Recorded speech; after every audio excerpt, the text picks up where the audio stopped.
Justin, how did you come about wanting to do basketball? Basketball has been a sport that I always was in love with, man. Ever since I was a little kid, man. You know, that was always something that I wanted to do. You know, you see something on TV, and you know you like it, and you get a chance to experience it for your first time. And it was always something I loved to do. When I was growing up, my dad played basketball for our church, and he was real good at it. And it was nice getting a chance to watch him play and being on the sidelines. I always wanted to be like my dad when I was younger, you know. And growing up, he taught me how to play the game. And watching other people play the game, it looked like a whole lot of fun. And it started out just wanting to have fun, but in the end, it turned out to be something that I grew a passion for, and something that I think I'm always have a passion for. Yeah. So these past couple years being on the high school squad for basketball. Yeah.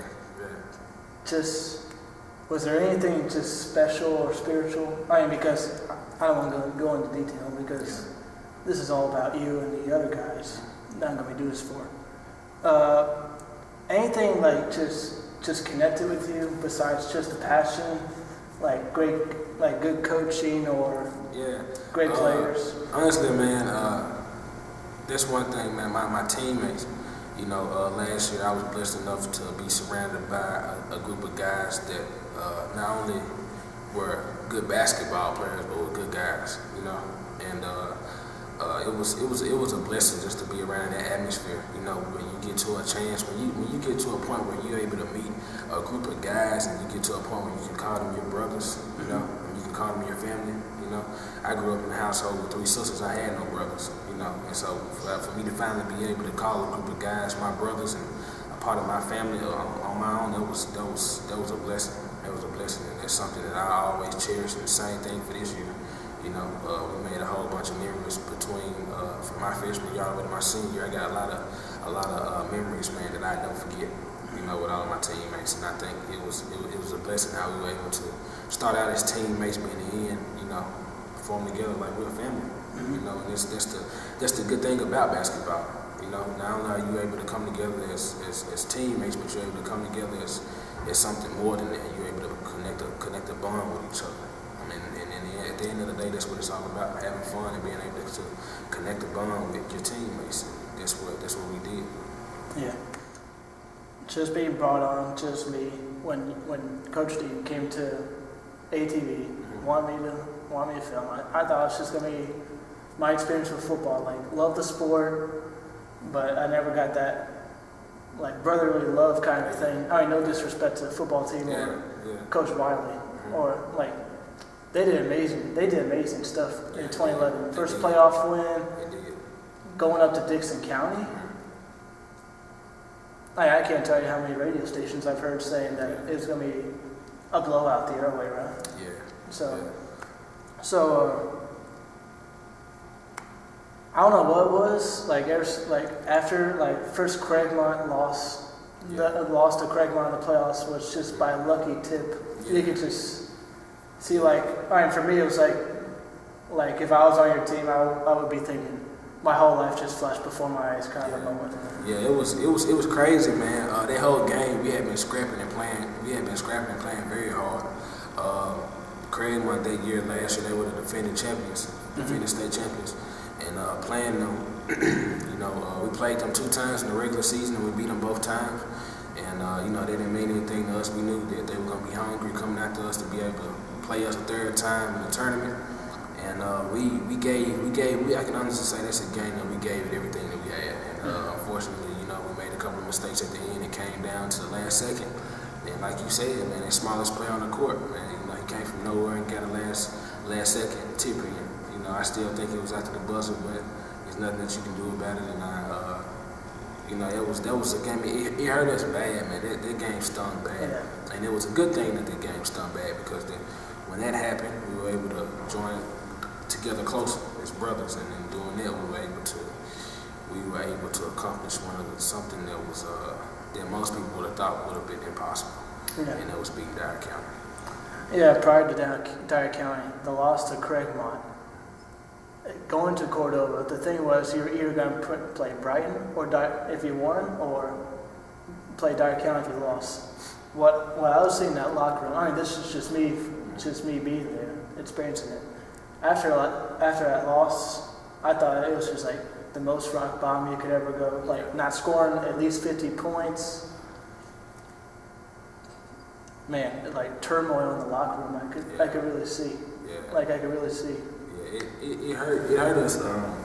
It hurt us bad, man. You know, it hurt us bad. It sting real bad for it, especially when especially when you gave it everything that you had, but in the end you just couldn't come out with the W. And that hurts, man. It stings bad, but like I said, man, that's what teammates are for. And instead of after losses, instead of getting on each other and bashing each other, talking down to each other, we always lift each other up, walk around, give each other hugs, man. Hey, you did this, you did that, you did that. Next game, work on this, that, and the other, that and the other. And everybody's just positive, As long as you keep it positive, man, you got a whole bunch of room for success. But as long as you keep it negative, man, you got a real small circle, man, to get through as far as being able to accomplish good things. So yeah. Anthony Cole, Herbert Arnold, yeah, C.J. Anderson, Ryan Towns, K.J. Bates, you, Justin Montgomery, and a whole slew of other contributors. Amari Hampton. Yeah. Last year's stats, like going into Dyer County, like part of me was saying, are they gonna give it all like from their senior night? Yeah. Because I thought that was the best night y'all had prior to Dyer County. Or you're gonna have another turmoil kind of a night against Cordova where it's low score. In the third quarter, y'all barely had the ball. Y'all had the ball like for at least 2 minutes at best. At least 2 minutes. So going into Dyer County, I was thinking just me being there. Like, first off, you and a couple of other guys were surprised to see me. Yeah, quite honestly. I couldn't believe you came all the way out there, man. That was a far drive. That's a lot of gas money right there. So that showed us right there, man, just how much you meant to the team. It was good to see you out there. First off, about the gas, you can thank my parents last year because I didn't have a job. Yeah, I hear you, man. They practically pay for everything. They pay for everything in terms of gas money. Yeah, well, shout out to your parents, man. Yeah. I don't know what it was at Dyer County, like where it was the determination, like, fooled us twice, you're not going to get us the third time with 3 straight losses, or it was really a spiritual connection that the group rallied, and then it just carried throughout the whole game with a miraculous win. That's honestly what I feel like, man. With everything, honestly, I'm one of those people, man, with everything that you do, you make sure you do it for God. And if you're not doing it for God, then it's a lost cause. And that's how I feel about everything. School, work, basketball, working. I got a job working Sonic. I mean, the simple stuff. Everything that you do ought to be for God. As soon as you wake up in the morning, you got to thank Him for waking you up in the morning. Because He didn't have to. You see what I'm saying? So, as far as that game, I knew that was God's work. I knew it was. Man, I remember being on the bench, locking on with my teammates, speaking in tongues. During the game. Yeah. During the game. And that was an amazing experience, man. I remember that night before the game, actually, Coach Deaton prayed, and I never get that. Coach Deaton prayed, and prayer is a serious thing. Prayer is a very serious thing. When you pray, you're supposed to take it seriously, and we did. But I never forget it, man. As soon as right before he prayed, he bowed his head and he said, "Now, I know I don't come to you too much, but tonight I'm gonna need you." And he started his prayer, man. And I think on that night, God heard his prayer. He did, and we went out and we played together as one. We really did. After that game, a lot was right for a year. What better way to get back at the team that almost kicked you out of the playoffs in Craigmont? The same year after the Dyer County win, at Arlington, you had the home crowd behind you.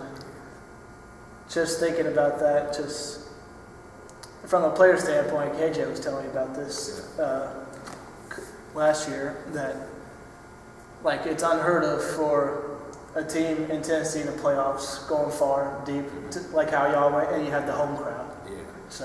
Yeah, that's another thing, man. Not only was I surprised that you were there, but a lot of people were there. A lot of Arlington people were there, and that's Dyer County we're talking about. It's not around the corner. I mean, even to come to a game and say Craigmont is far away, especially if you live in Arlington. You go to Arlington High School, but to come all the way out to Mumford, man, we had amazing support. The girls' basketball team, a couple of football players, a couple of cheerleaders. we had some of everybody at that game, man. So it was huge. I remember a whole bunch of names right off the bat. Montgomery, Christian Harper, a lot of people that came out, and supported us and helped us out, man. That was huge. Yeah. That was huge. Go into this coming season. You lose Anthony Cole and Herbert Arnold because they're seniors, they graduated. Yeah. CJ Anderson transfers. Yeah. So, just go into last year, you had, ever since I saw the Chicago game, y'all nailing the free throws. Unfortunate that you had your thumb was injured. Yeah. But seeing all those guys, Carson, and the other dudes, what's his name? Number 2. What's his? Number 22, Darius? No, number 2, just Jonathan Bowden.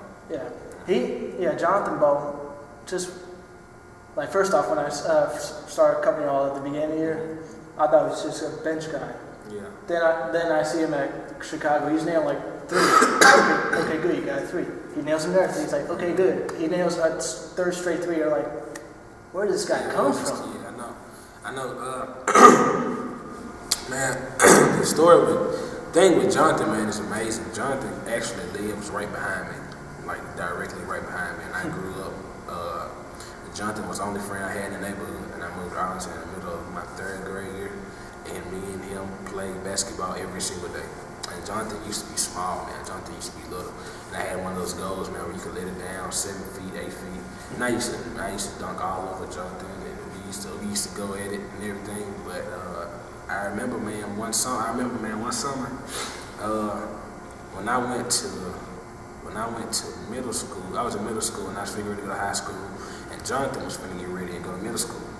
And I remember him asking me, he came over to play basketball with me one day, we were in the driveway. Man, you think I'll make the team, man? You think I make it? And I said, man, you'll be fine, man. You'll do good, you'll be fine. Man, before I know it, Jonathan had made the team. I started hearing his name, Jonathan Bowden, 22 points. And this was like the same kid I played, in the driveway. And for a minute, when I got to high school, we lost contact with each other. He was in middle school, I was in high school. But I remember one day, he came and rang my doorbell, and it had been almost 2-3 years since I had seen him, and the kid he was taller than me. I had to look up to him as soon as I came into he was taller than me, man. And even walking around the school now, it's awkward to see him, man. I mean, little John now 6'5", 6'6", it's crazy, man. But as far as the and he's only a junior or sophomore? He's only a sophomore. He's in 10th grade. Yeah. Yeah, the kid's in 10th grade, man. He got a whole lot of heart. He's real scrappy. Man. As far as the Simeon game went, he showed out. Man. He played real. That was unexpected. He played real good. Real good. Just thinking about what you see in the NFL with Ray Lewis going off topic for a second, off of high school for a second. You see Ray Lewis of the kind of spiritual leadership he brought to the locker room. During that playoff run this past NFL season, they went against Andrew Luck. You're thinking, okay, he's a rookie quarterback. You kind of expect that. Then they win unexpectedly in the unexpected way you thought of against Peyton Manning and the Broncos. Then it's lesser of two evils. It's you get the Patriots again, in the same exact position the previous year. They win this time. Just looking at Ray Lewis, I'm that run. I'm thinking you, and I'm thinking a couple of other guys from a football team, a couple of other guys from a basketball team, thinking this is just. I'm looking at this all over again. You can look at 2 years ago, Tim Tebow, with what he brought with the team with leadership. Looking at you with leadership, I mean, I just can't describe it. Like I'm in college and you're still in high school, and I can still learn some things from you, which is, I think it's kind of amazing. It's very amazing. God bless you. So, this past year in the playoffs, you get Craig again in the first round. Yeah. So, I'm thinking. First off, the game before, it was a do-or-die game versus Millington. Just describe that for a second. Millington, we've been rivals with Millington, man, for a while now. I remember the game we had against Millington last year, and the very beginning of the game, we exchanged 3-pointers back and for it within the team at least 4 or 5 times. Just going down the court, 3, 3, 3, 3, 3. And it was intense. And I think the rivalry all started last year in the Christmas tournament last year. We lost to them. We lost to them by 2 points. And in the regular season, we beat them both times. And when we came back this year, they were determined. And unfortunately, we lost to them 2 times during the regular season. And so we had to basically get to a point, man, where we had to get mentally tougher than them. And our coach knew that we had to. And I feel like, we didn't have the season that we wanted to as far as record-wise and district play. But as far as we knew what we had to do when the tournament came, and we knew what we had to do in order to stay alive. And I think every single last one of the players, man, we all talked to each other. And we all, group text each other and whatnot. We all told each other, look, I'm not ready to go home. You're not ready to go home. We ain't going home. When we go on that court, let's make sure we give it all we got for however long it is we're on the court, so we can stay in this thing. And that's exactly what we did. Exactly what we did. So you went against Millington against, some people's minds it was kind of an expected win then, in some people's minds it was an unexpected win, especially the year y'all had this year. Yeah, it was. So I think to most people, it was unexpected. I mean, Millington, they got some talented guys, man. You got Tevin Oliver, you got Kelby Howell, you got El Paso. The team, that Jordan Brown, the team was stacked. Their team was stacked with a whole bunch of talent, man. I think a whole bunch of people underestimated those guys, and I think we actually did at the beginning of the year. And I think that's why we had a certain outcome with them in the beginning of the year. But those guys, man, and after the game, man, I just had to, man. I had to, catch some of the guys, man, and tell them, as far as in your future, man, I wish you nothing but the luck. I wish you nothing but luck. I wish y'all nothing but the best, man. And those guys, man, I had been playing against those Millington guys ever since I was in middle school, man. Those guys been giving me problems ever since I was in middle school. They were real competitive guys, and I was the same way. So to be playing against those guys, man, it was fun, man. They made middle school and high school fun, and the games against Millington High School would be the games that I never forget. So you went against Millington. What's on your mind when you're facing Craigmont again, especially how last year ended? Because statistically, it was 50. The reason y'all lost mainly was not. Yes, turnovers were a key, but y'all were 50% from the line. So what's your thought process thinking? Okay, this team knocked us out. Yes, we beat them at least one time in the regular season. It's definitely different when you get into the playoffs. What's your thought process? It is different, man. Really for us, man, we came to practice and coach told us again, guys, that you had a good win against Millington, but it's over with and you got to keep going. And if you guys want to stay in this thing, then y'all need to make sure y'all take care of business against Craigmont. And we knew that Craigmont had a player coming back, that didn't get a chance to play against us in their last game. And we tried our best to prepare. In practice, we took practice seriously. We worked hard in practice. We practiced our free throws for a fair amount of time in practice. We went through drills, man, went over plays and whatnot. And once again, all the players, we tried to drill it in our head. Hey, we're not ready to lose. Let's go out and let's show it. Let's fight, let's attack. And unfortunately, man, in the end, things just didn't work out in our favor. Yeah. Very unfortunate of how. Just based off what y'all were driving with last year, but I know talent-wise, you lost 3 very good players in Anthony, Herbert, CJ. Yes. Yeah. But for y'all to be back in the same position as you were against Dyer County, but against Milford this time. Something has to be going through your mind, there's no excuses if we win or lose because we're in the exact same position that we were the previous year. 2 straight playoff losses, but we still have a chance to move on if we beat Milford. Well, first, like you said, man, last year we lost 3 incredible players. Heber was the hustle man. Every loose ball, he was on the floor. He sacrificed his body every time he got out on the court. You always see him on the ground going for a loose ball, anything. He go jumping in the air, just jumping over people, getting rebounds. And CJ Anderson, man, people got to be on the lookout for the kid. They do. I've been playing with CJ ever since I was in middle school, and the boy has a heart of a lion. And with a heart of a lion, man, there's so many places that you can go. And CJ is very smart. He knows the game real good.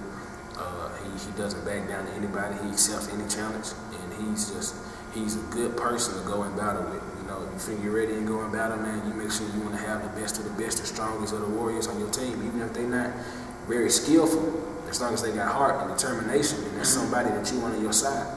And blessed enough, you know, blessed enough as he is, man, CJ, he had the heart and the determination, but the kid also had the talent. And so that was just, to be able to play with CJ, man, that was something that's another thing, you know, it's with the many memories that I would never forget getting a chance to play with CJ. And as far as CJ goes, you're going to hear a whole lot about his name in the next couple of years. I guarantee you. Yeah. Him and KJ Bates, you're going to hear their name a whole lot. And the last guy, Anthony Cole, man, sit on in Memphis right now. Yeah, Anthony Cole he attends the University of Memphis right now, point guard at the University of Memphis. And Anthony Cole, I got nothing but love for that guy, man. You know, I looked up to Anthony, man, ever since I was in elementary school. Me and Anthony go way back, and he was always a leader. You know, he was always a leader. He's the same way as CJ. He has the heart of a lion. He doesn't back down to any challenge. You know, and I tell you one thing, man. You know, playing with Anthony over the years, he was always so much better than anybody that we went up against. And this was always, man, ever since we were in middle school. I mean, kid coming across half court and pulling up for buzzer beaters. I mean, doing stuff that people never seen before. You know, people never seen before. You wouldn't expect things like that from a middle school kid. And when he transferred over to Arlington High School his junior year, that was a blessing. I was able to, you know, me and him were able to be able to play on the same basketball team again, and he be able to join the talents of, you know, Heber and me and Ryan and KJ and CJ. That was just, you know, that was a very nice duo. But Anthony Cole, man, the kids, he's so talented, man. You know, it was very rare that you ever find any kid on any basketball team that could hold Anthony Cole. He was any coach's worst nightmare. They couldn't trap him. They couldn't do anything with him. You inbound the balls with him, he'd catch it. He slap it hard one time, and he get that look in his face, man, he's gone. He take one dribble, man, he's gone. You might as well put your hands up, he's gone, man. So those were, you're right, man, those are three players that we unfortunately, that we had to lose going into this year. And we missed them a whole lot. You can tell, you know, their presence was absent, and you can tell in certain places where they happened. Anthony and Heber, they took so many charges amongst one another, and Anthony took a whole lot of charges himself, you know, and that was one of the things that we missed out on a whole lot this year, you know. And everybody knows Anthony Cole and CJ Anderson were, you know, two elite scorers, and we missed out on that a whole lot this year. But, you know, I feel like everything happens for a reason. So, you know, with Anthony being at the University of Memphis, I wish him the best of luck. Heber, he's fighting for our country now, and CJ Anderson is at Whitehaven, and I wish him nothing but the best of luck. I honestly think Anthony's going to surprise some people when he gets into the lineup. Oh, yeah. I honestly, because only junior colleges, like below the university colleges, were offering him some offers before he had the summer game for scouts to look at him one last time. That Memphis took a chance on him for him to be a stand-in. I mean, walk on, yeah. Yeah, that within itself was an amazing blessing, and I'm happy that all that worked out for him. You know. I also, for my parents' sake, he doesn't start, and he's playing Tennessee. My parents are like diehard Tennessee ball fans, so I mean all aspects of the sport. But that loss to Mumford in the playoffs, just beyond for me to. I know I wasn't filming at the time, obviously, but just to be on just looking at the sidelines, like you can make the dispute that maybe the referee made a bad call, should have been a 3-point free throw or what. But looking at that locker room, it's just like Craigmont, like how last year ended. It was like total devastation. Like, again, same with Craigmont, we lose by 3 points. So it was. Yeah, man, it was shocking. It was real shocking. You know, from the point, you know, we were disrespected from the time we walked in the gym. You know, Montgomery, the first matchup, the third game of the year, they beat you by 12 points. Yeah. So that's a good rebound for you. Coming back into this game, we were able to watch film, and coaches watched film, and they did their homework and they studied, like they were supposed to. And basically, they came back with a good game plan, and we knew what we had to do. They have an amazing player in Jonathan Starks, and we did. I think we did a real good job of containing him. A couple of guys took turns guarding him, Justin Bourne, Cody Hillstock, myself, Ryan Towns, KJ Bates. We all took turns on, the whole night, guarding him, and we kept him quiet for the night. But unfortunately, some of his teammates were able to step up and pick up the slack. And,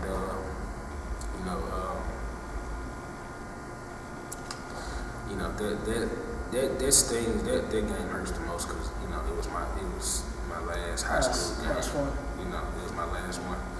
And, yeah, man, you're right.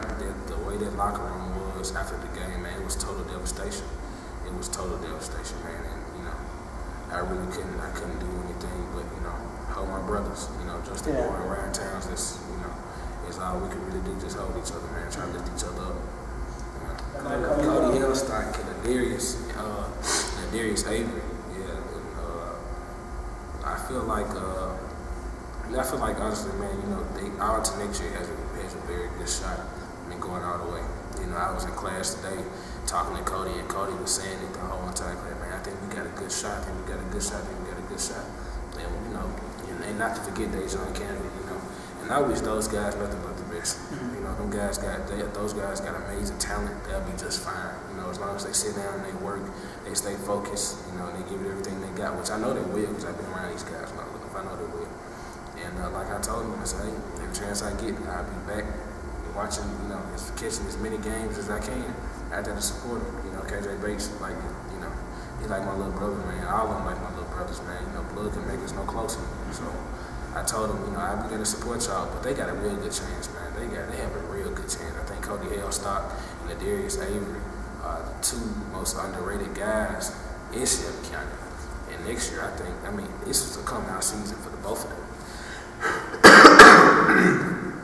Come-out season for the both of them, and I think next year they will. Make their names known, and especially Darius, man, being in the 10th grade with the body build he has, how tall he is, his athleticism, man. That kid, man. But by the time he's a senior, by the time he's a senior, that kid be scared. He'd be scared, man. He'd be scared.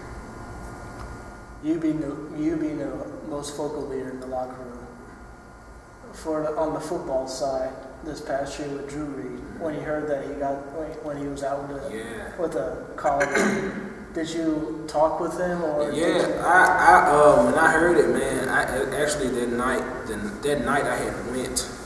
The night they originally were supposed to play Bryan-Crest, I had went to the game, and actually me and my dad and my sister, we were the last one, we were the first ones in line, we were the first ones at the line, and as soon as they were about to open the gate for us, the lights went out. And so due to the visitor side or something, not shows something. I heard at work, it was some craziest thing I ever heard. Yeah, but so they rescheduled the game for the morning, and unfortunately that morning I had to work. And I was checking my phone. I was at work, I had people updating me about the game, so I'm sneaking checking my phone. And all of a sudden I checked my phone, man, and I forgot who it was. Somebody told me, man, Drew Reed is out for the season. He broke his collarbone. The only time he's going to be able to come back is if they were like third, fourth round in the playoffs. Yeah. So, that was like a very slim chance, but not impossible. Yeah, but when I heard that, man, I immediately reached out to him. I didn't have his cell phone number at the time, but I immediately reached out to him over Twitter, man. And I told him, I said, look, as far as me personally getting a chance to come to your games and pay to get in and come see you play and watch your games, me and my father both, we were two big fans of Drew. Growing up, I always called Drew the NFL superstar. That's what I always called him. To me, he was one. To me, Drew is the best. At the time, Drew was the best quarterback in the state of Tennessee. He was one of the top. He was one of the top rated. Yeah, hands down. Just coming to see him, man. Every time the ball was snapping, the ball was in his hand, you knew something amazing was finna get ready to happen. He gave you, man, crazy highlights over and over and over again. you know, he filled some big shoes, man. He filled some big shoes at a young age. He came in, you know, early into their program, man, and he gave, you know, Coach Wiley and the rest of those coaches everything he had. And basically, I just told him, I said, man, you know, it's unfortunate, but man, you know, you're my brother. You need anything, just contact me. You know, basically just giving him my love, man. Told him to keep his head up, you know. Yeah, when I had the unfortunate pleasure of being there when it happened. I was working Friday night, and then when I heard it was free admission Saturday, I'm like, I got nothing to do. Yeah. So I just took my camera, like did the highlights as normal. But what happened? That was the last thing that I was on. That was that was way outside my mind of what could have possibly happened to him. So what happened with him was, just like during halftime, it was like full devastation for him because he was out for the year. It was going to damage probably did damage his chances of going to a high university, to play, a very good university play. Tennessee, for instance, Tyler Bray is just declared for the NFL draft, so that spot's still open.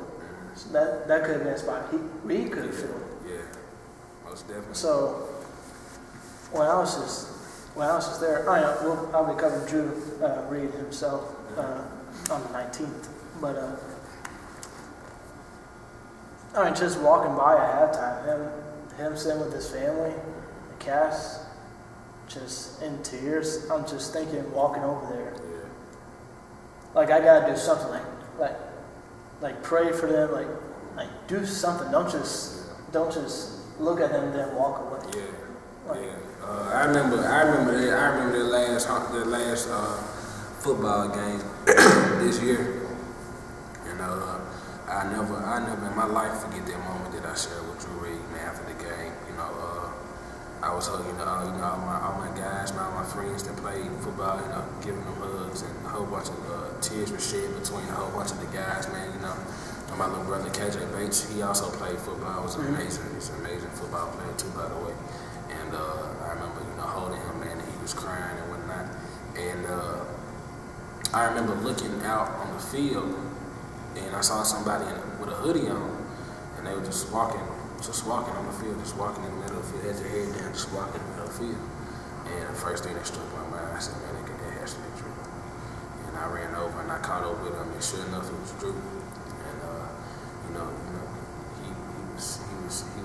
he was hurt, man. He was hurt. He was in tears, man. You know, he felt like he put a lot of blame on himself. It felt like, you know, it was his fault, and you know, and basically I just had to tell him, man, you know, he can't, you know, what he brought to Arlington High School as far as football was something that no other quarterback could have did. You understand what I'm saying? 20 foot, like I don't know what the number was. I don't know what the number was, but he didn't have an incomplete or drop pass in the playoffs against Dixon County. The kid was just unbelievable, man. Seriously, he was unbelievable. He was fast. The way he threw was accurate. He had a good arm. He was fast, man. He could make room for himself. He could break tackles, man. He did all that stuff. He could gain. He eat up yards, man. Running, throwing. He was a complete package, man. He did it all. And I remember telling him, I said, man, what you brought to Arlington High School for these last couple of years, man, everything that you did for us, all the hard work you put in for us, man, we wouldn't even be here in this spot right now if it wasn't for you. So you can't blame yourself. You know, and I had to tell him, man, you know, there's something that you can't do. You can't blame yourself. And it was unfortunate that Drew got hurt because Drew was a very good basketball player, and Drew was going to play basketball. He only threw like two, or at least at the least two interceptions prior to that game. So he was definitely. Justin Bourne was having a breakout year, set receiving yards record year. So prior to that, he had Drew Thomas. Yeah, a whole lot. I mean, I can't remember their names because I wasn't covering them until last year. But he definitely had an arsenal to throw to. Alan DeBerry definitely broke out when Drew Thomas left. Yeah, he did. Amari Hampton picking up some of the slack. So. The one thing I was telling Drew is like, watching you with the least amount of time I've had just to watch you. He called me crazy when I said this. Like, you look like RG3, just slower. just slower, just a little slower than RG3. But just in terms of like just that explosiveness, he was able to stay in the pocket. You call me crazy? I hear you, man. I hear you. You call me crazy, I hear you, man? man. But I mean, in terms of, besides his speed and stuff, like he can throw on the run. Like he's that complete package for you. He can make it. He'll always make a play for you. Yeah. I mean, okay. Drew got some amazing. He got some amazing talent, man. And that actually, I mean, that actually was a pretty fair comparison. Like, it really is though, once you think about it. You know, RG3, he's the same way, man. Dude's athletic. He can throw the ball. He can eat up yards. And Drew's the same way. You know, he's the same way.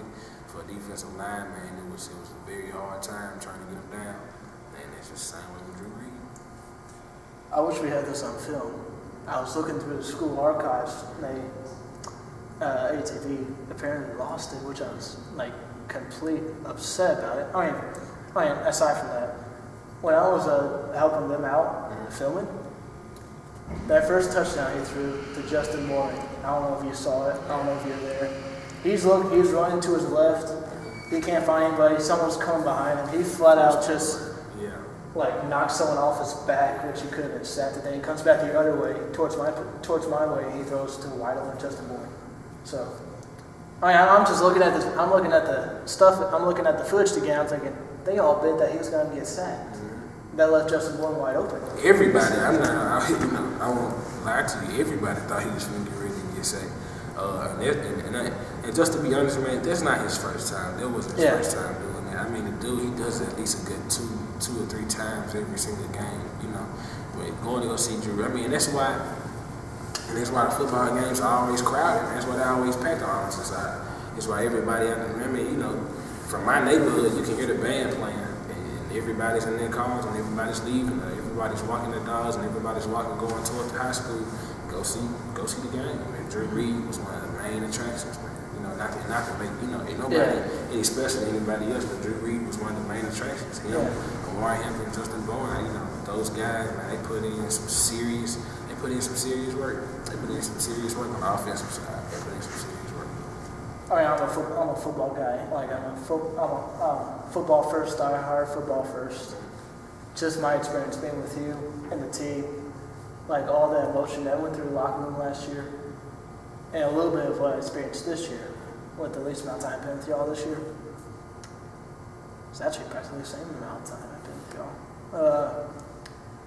Yeah, football is my diehard sport first, but basketball I experienced last year, like a spiritual connection. Like you can anyone who questions it outside the locker room, like they can call whatever they want, but in terms of my standpoint, it was definitely a spiritual connection. Like in terms of spiritually, basketball, it's not going to match with football, despite the first playoff win against Dixon County. And despite all that, so that was just something. That was just very something. Quite honestly, I didn't really expect it. I didn't really expect it, to be honest with you. I never thought I'd be right here with you, like just brother to brother. I never would have thought about that last year. Yeah, I mean, everything happens for a reason, man. I feel like God puts different people, like I told you earlier, man. God puts different people in your life for a reason, and you never may know what their reason may be, you know. But God works in mysterious ways, man. And I feel like everything He does it with a purpose and with a plan in mind. And I think being able to meet you, man, and let you be able to come with us in the locker room and experience, you know, some of our group discussions and some of our team meetings, you know, pre-game in the locker room, that was good. And it made you a whole lot closer with us. It made us closer to you, man. Before we knew it, you know, like I said, man, we became brothers, and that's something that you know I think all of us will always cherish, man. You know, along with those memories, we still have Josh to think about, and amazing videos that you put together for us too. Mr. Paulo, Brian Petrie here at Life Church, just helping me out with the film stuff, and even though I never saw the guy, Steve Sable of NFL Films, he's the one that inspired me to take that extra initiative, like saying, okay, all this NFL film soundbite stuff, how can I translate that? Like pull that aspect of it to the high school level. How can I do that? And I was just, Last year was just my first year filming. Prior to that, I only did one game filming with a Film 2 crew. Football, their workout, I will say this though. They have amazing coaches, Coach Sykes, Coach Wiley. Coach Wiley's a very good guy, man. He's a good guy. He knows what he's doing, and he cares about every single last one of his players, man. And it's rare because a football team is so big, and like a basketball team, you have 14, 15 guys. I mean, you got to think where he was. He was almost winless one year, and then he comes back undefeated the next year. Yeah. So he was almost out. He was almost out of the gates. Yeah, man. I mean, he got mad love for all of his players, man.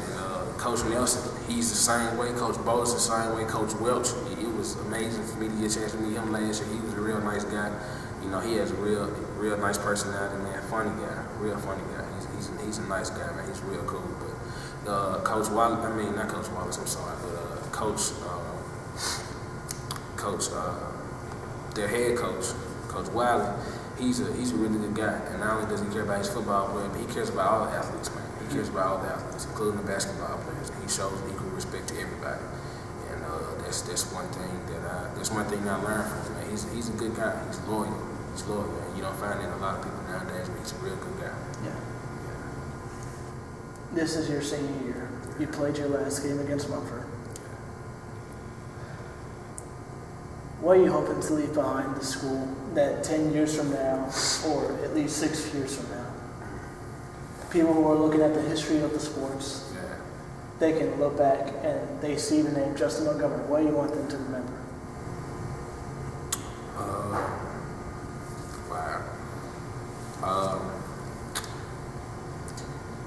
I wasn't much of what you call it, amazing player. I didn't do anything out of ordinary.